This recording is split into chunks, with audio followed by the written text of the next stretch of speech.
All right, so I want to welcome everybody to this morning's online seminar. Today we have Miss Kate Wofford. This is the first of a two-part conversation that she'll lead on the impact a worldwide pandemic is having on the global environment. Ms. Wofford is the Executive Director for the Alliance for the Shenandoah Valley and has worked with local communities to protect their land and water resources for more than 15 years.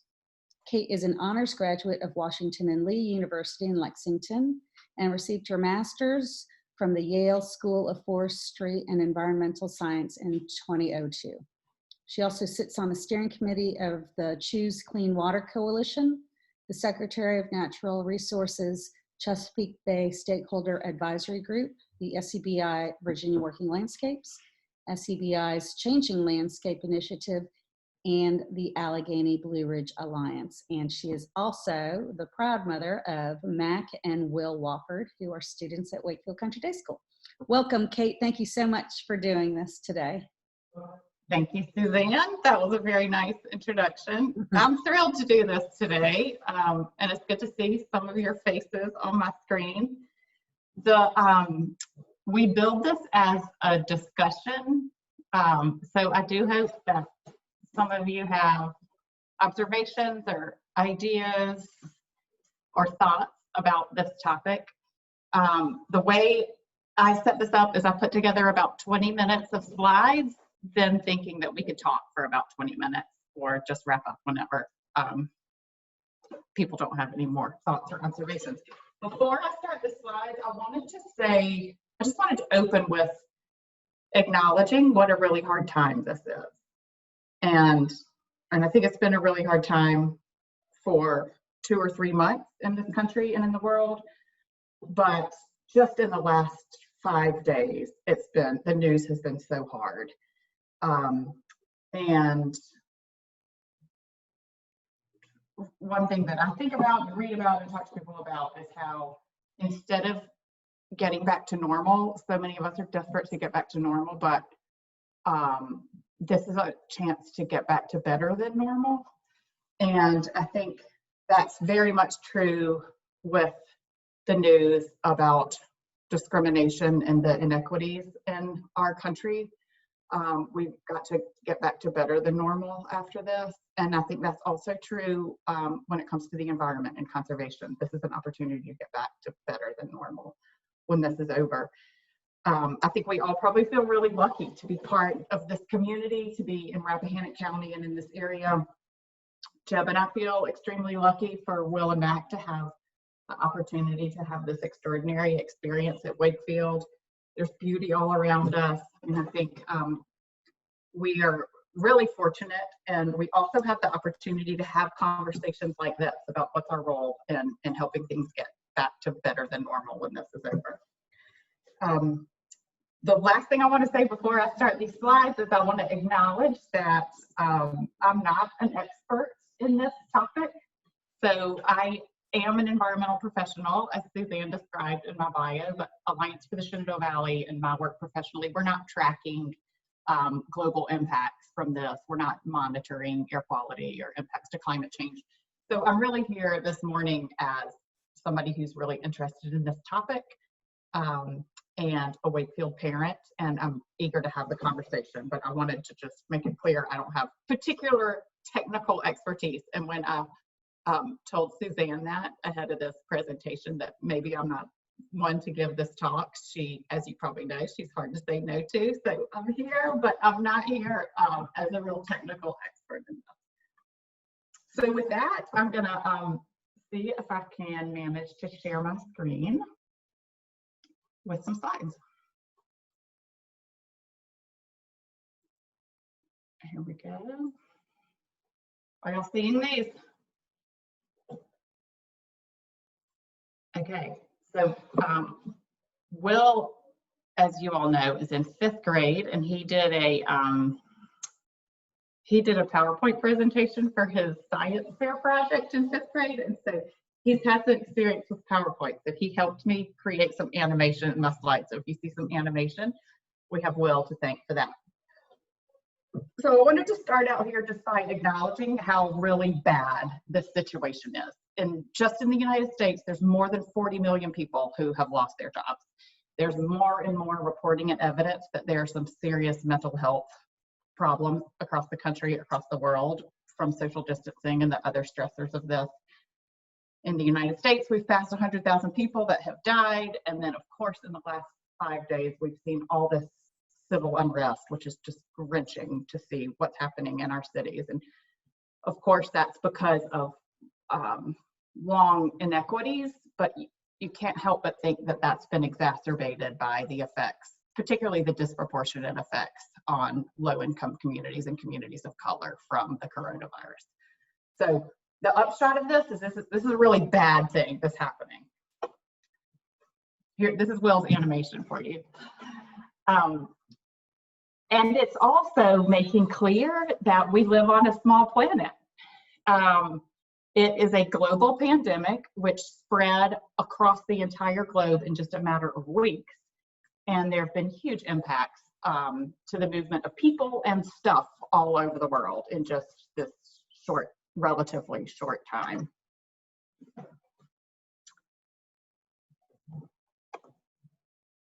More of Will's animation for us. But I think we've all seen and probably enjoyed that there are a few bright spots and maybe things that we can learn from when we come to the other side. And I'm just going to click through a few of the bright spots. And again, these are just stories that I've grabbed over the past few weeks, images that I've grabbed. Hopefully you all have been observing some of these bright spots too and have some to share.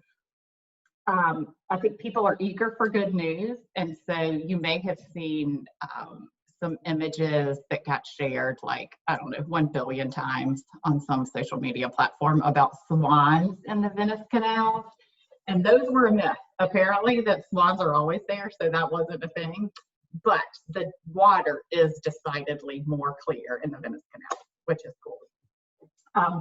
We're super lucky around here that we hear birds like scarlet tanager all the time, every day in our yards, but a lot of people in cities don't hear birds. So there have been all these interesting stories that you may have seen in the news about people noticing bird songs when you don't have the noise pollution of traffic and just the bustle of the city. Then you hear birds again, and people, you know, the searches for birds and bird books and bird songs are like skyrocketing. People can hear nature.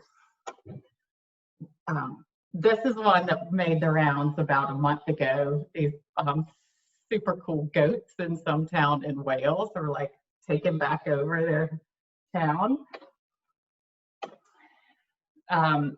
This is one that I find pretty inspiring. There are people for more than 30 years, a generation of people in northern India have not been able to see the Himalayas. And now, as air quality has improved, all of a sudden the Himalayas are visible again. And this is just a shot that we grabbed of, this is probably Nepal, that's probably not India, but those are the Himalayas, and the people in North India can see them, which is hopeful.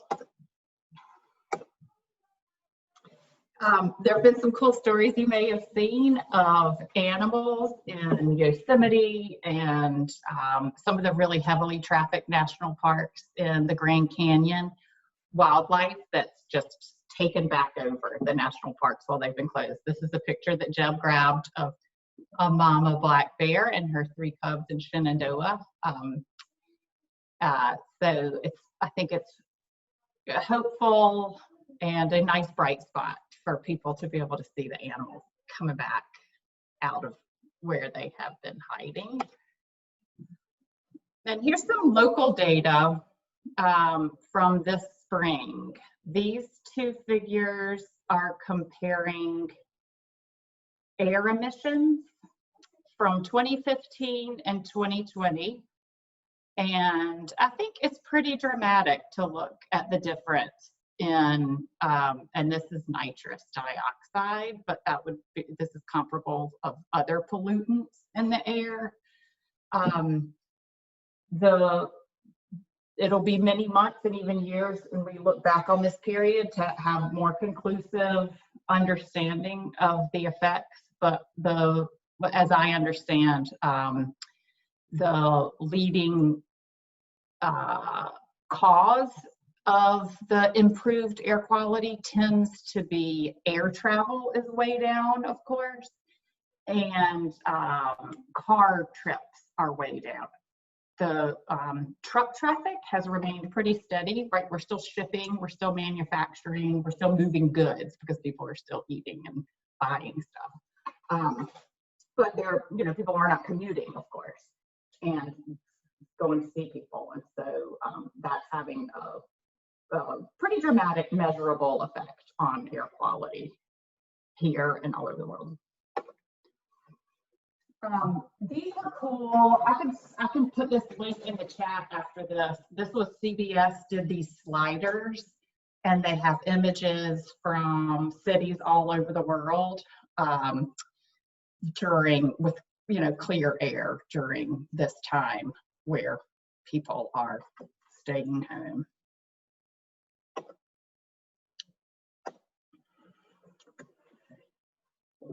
So there's this concept that we heard about in the context of the wild salmon recovery in the Pacific Northwest.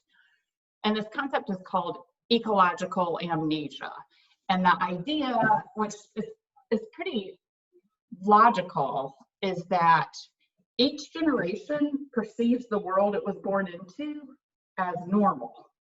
And so I never knew the passenger pigeon. That's a bird, of course, that went extinct long before we were all born. And we don't miss the passenger pigeon, right? We never knew there was a passenger pigeon. And same with kids who grew up in Oregon or Washington, on the west side of the Cascades. They didn't grow up seeing the coho salmon run in the creeks in their neighborhood. And so the fact that the coho aren't there anymore isn't necessarily distressing to them. It might be intellectually problematic, but it's not an emotional response of something that's been lost. The American chestnut in our area is another example.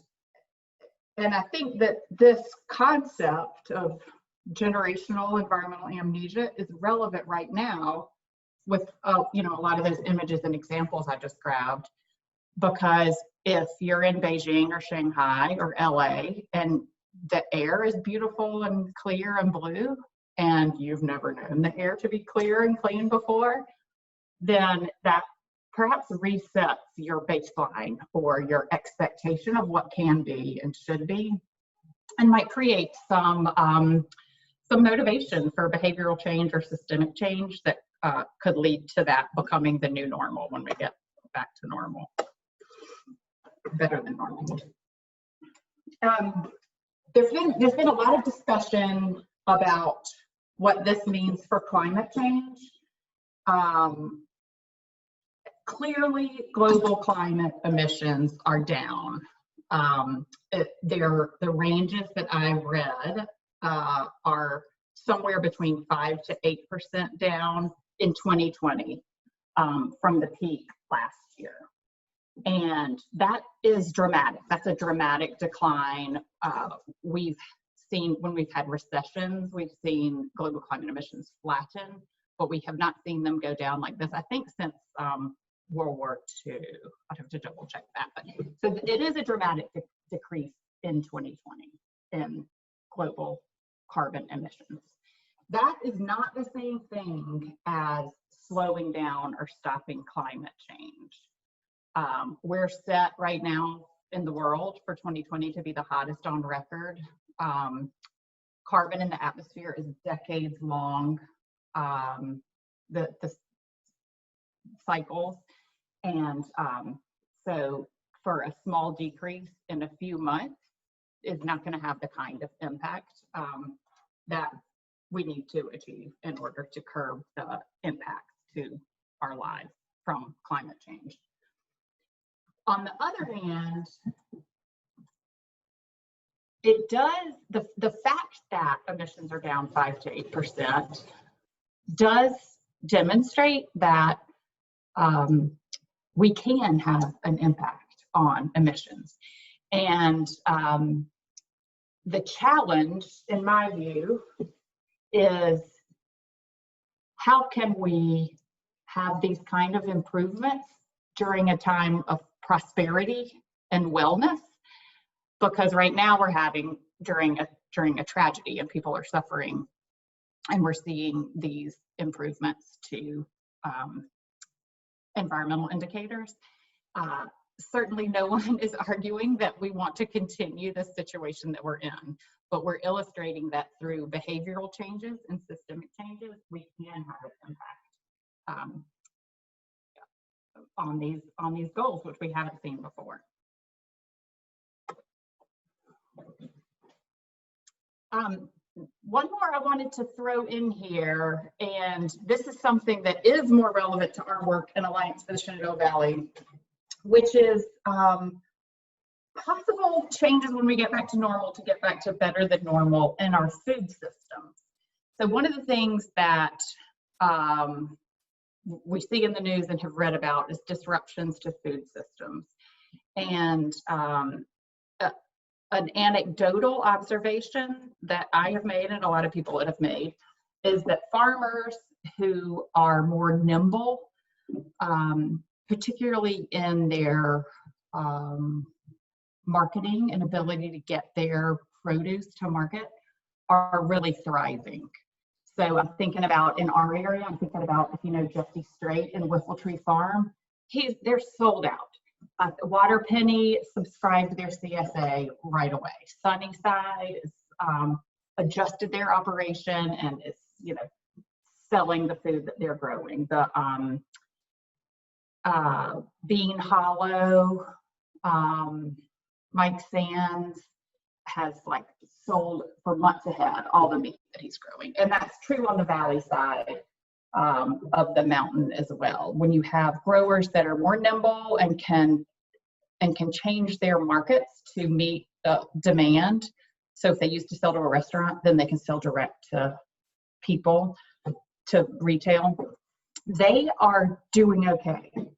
The farmers that are more locked into the commodity markets are having a much harder time getting their products to market. I think it's been absolutely tragic and horrifying to read about dairies that are dumping milk, or people who raise pigs or other animals that are just slaughtering their animals without getting them to processing, simply because the processing and distribution is breaking down on one side. And then, in the same news clip, you see these lines snaking around the block of people lined up at the food banks, right? What a contrast between those two images. It's not that we don't have enough food, it's that the distribution is broken. So one way that we at Alliance for the Shenandoah Valley, and then here in the Piedmont Environmental Council, are looking hard at how can we build more resilience into our local food systems and make the local network stronger, and will make agriculture more resilient. And those tend to be the farmers who have the ability to do conservation practices on their farms. So if they're nimble in the way that they can get their food to market, those tend to be the same kinds of growers who are doing best management practices to protect clean water on their farms, or who are adapting their best management practices to increase the soil carbon in the soil, which is one of the most promising solutions to climate change, is for farmers to increase the soil carbon in the soil by just the way they choose to grow their food. So there are some, certainly, like all of these examples, there's some real tragedies in our food systems, but then there are also some real opportunities to make changes that'll get us to a place where our communities are more resilient, our farms are more sustainable, and the the quality of life in places like Rappahannock County and the Shenandoah Valley is better for it.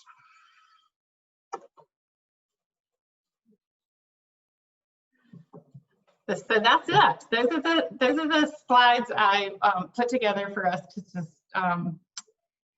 maybe prime the pump or think about what things that we can do as a community at Wakefield and in Rappahannock County and beyond to make the most of this crisis and see if we can get back to better than normal instead of just back to normal when this is over. So Suzanne, I'm going to stop sharing my screen, hopefully, and see people's faces again. Great. Great. Well, Kate, that was great. Thank you. It's a daunting task. You know, of course, my mind races with all of the things I personally can do to make better choices, and then what can the school do to make better choices, and then what can we all do to make better choices going forward now that, you know, it's been revealed to us. The statement you made about people not even knowing that, you know, I didn't even know that existed. The blue sky existed in my village or city.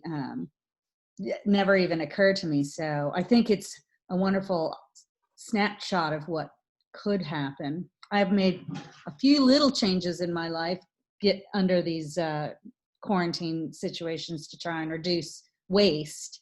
But I am interested to hear what our kids might think. Any questions or any comments? I have a question. Great. Hi, Mari. Hi, thank you for your presentation. I really enjoyed it. My main question is, how or if at all, do you think people will come together after this whole Black Lives Matter issue? Because it's definitely taken a toll. I don't think a lot of people have noticed that it might affect the whole pandemic because people are so disconnected right now. There are just two huge sides going at each other. So I was just wondering what you thought of that. Good question, Mari. It is a good question, and it's been wrenching to watch the news the last few days. I'm hopeful, right, that people will come together, and I'm hopeful that the same way that this tragedy has made evident the potential for us to correct some of the environmental problems that we have within our power to correct and make better. I'm hopeful that this pandemic and the inequities that have been laid bare by the pandemic will also illustrate to people the need for us to address those inequities and the potential for us to do that. It's hard, you know, when we're right in the middle of this civil unrest, it's really hard to think about it that way, but you know, I'm hopeful that that we're going to come out of this stronger. The one other thing to make the connection between some of these conservation issues and environmental issues and then some of the racial inequities that are evident right now, particularly in the last few days, is that I think there's finally increasing attention on the concept of environmental justice and the fact that often, you know, polluting factories and polluting industries have been located in communities that don't have power, which tends to be low-income communities of color. Some of the impacts of climate change are most heavily felt by the communities that have the least power. And I think that there's a convergence of these. I mean, I think the Flint water crisis is a really wrenching example of that, but a clear example of that. So honestly, I'm in my 40s, so I might turn that question back to you. I think we need to look to your generation to help us sort out some of these really wicked problems. Yeah. So any of you other students have questions for Mrs. Wofford? I mean, I think one of the main things you all can do, all of us can do, but you students in particular who are just almost 18 and allowed to vote for the first time in the presidential election in November, exercise that right as often as you're able to, whether it's locally or statewide or nationally, of course. Do your research. I just see Susan Whitson's face. And Susan, as y'all probably know, has a travel advising business, which is probably on ice right now. But Susan shared some interesting anecdotes from her contacts on the ground all over the world. Susan, would you mind sharing a couple of the of what are people saying about the environmental conditions in their communities all over the world? We're hearing from partners of ours in Africa, Italy, India, China, and one of the pictures that Kate showed, that image in India, we are hearing, that the fact that travel is down, it is bringing back sort of an environmental renaissance, is what somebody said to me. They're seeing, these dolphins in the canals in Venice. They are seeing things that are very clear water. You'll see some of these images, but the clear skies, the blue skies that they've not seen in parts of China and India are really remarkable. The only negative thing we've heard is that poaching is up in Africa, and that's because there's some tourism so strongly supports these small villages that when there's no tourism, these folks have no money and they have to resort to other things. So it's even my Africa folks who hate that, and the guides who hate it, understand the position that these people are in, and they're trying to feed their families. So it's a tough situation. And it kind of goes back to what you were saying, Kate, in these, in lower income areas. I mean, these are being really hard hit economically. And so we're starting to see a lot of challenging things that come out culturally. And it also just illustrates how small the world is, right? I mean, how connected everything is, just totally connected. Yeah, truly. Okay, anybody else have any questions or any comments you want to share this morning? Kate, this is Paul Larner. I have a quick question. The series of slides about the canals in Venice and air pollution in Delhi and the goats in a small village in Wales. It's all astounding and wonderful. What really shocked me was how rapidly those changes occurred within a course of a few weeks. And I would have guessed that environmental remediation or changes would have been a much, much longer proposition. And I wondered if you were equally surprised by how rapidly your series of slides actually occurred. Wasn't it crazy? I mean, it was just within a few weeks that you started seeing those images. Those images are from early April, and people in late March, just like you said, a couple weeks. Yes, I was totally surprised by that. I think the flip side, not to go away from this hopeful thought, but I think the flip side of that is that I would expect that when we get back to normal life and the bustle and commuting, that it's likely that things will go back just as quickly as they, the goats will be gone from whatever that town is in Wales right away. Right. But maybe there will be a surge of people who've seen the blue sky that then want that to be the normal. And so locally, maybe emissions in cars or whatever with factories might be a push that the local folks in some of these areas will do, we hope.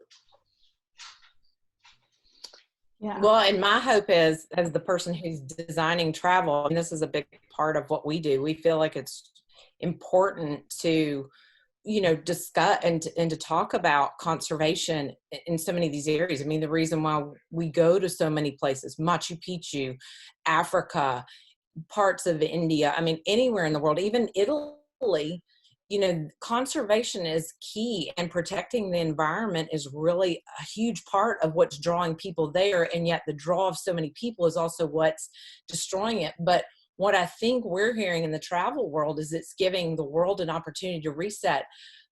From my perspective, it's going to be a long time before travel comes back the way it was before this happened. Until we have adequate testing and until we have a vaccine, the good part of that is it gives this great opportunity to learn what we're doing, and people can put some things in place. Permits can be issued. They can limit the number of people. That's an upside to this pause that we're having right now. And people are really thoughtful about how we're going to preserve all these areas, whether it's, our U.S. national parks. This summer, U.S. national parks are permitting the number of people who can go into those parks. And I don't think that's a bad thing. I think that's something that is important for us to be considering right now. That's great. It's really important. Thanks, Susan. Okay. Anybody else have anything they want to add to this discussion this morning? So Mrs. Wofford is planning on coming back on Thursday morning, I think. Yes, Kate? I am. I'd be interested to hear the direction you think we should take that 45-minute slot. Yeah, I was thinking maybe we pose a little challenge to everybody who's attending this morning and those who are unable to because of exams. We're in exam week this week. And see if we can't make some sort of contribution, a dedication personally, and maybe even come up with a plan for the school. I mean, just so that we can feel like we're working towards something tangible, and see how it applies, to the larger environment as we go forward. So I'll ask our students to come on Thursday with some ideas and see what you think, how feasible they are, or just give us your feedback on that. Does that sound like something reasonable? That sounds like a lot of fun. Yeah. Okay. Great. Well, thank you. Anybody else? I'm so happy to see all your faces. Thanks for having me. This was this is such an interesting topic that it's fun to have had a chance to think about it and talk to you all about it. It really is. Thank you so much. All right. Very good. So.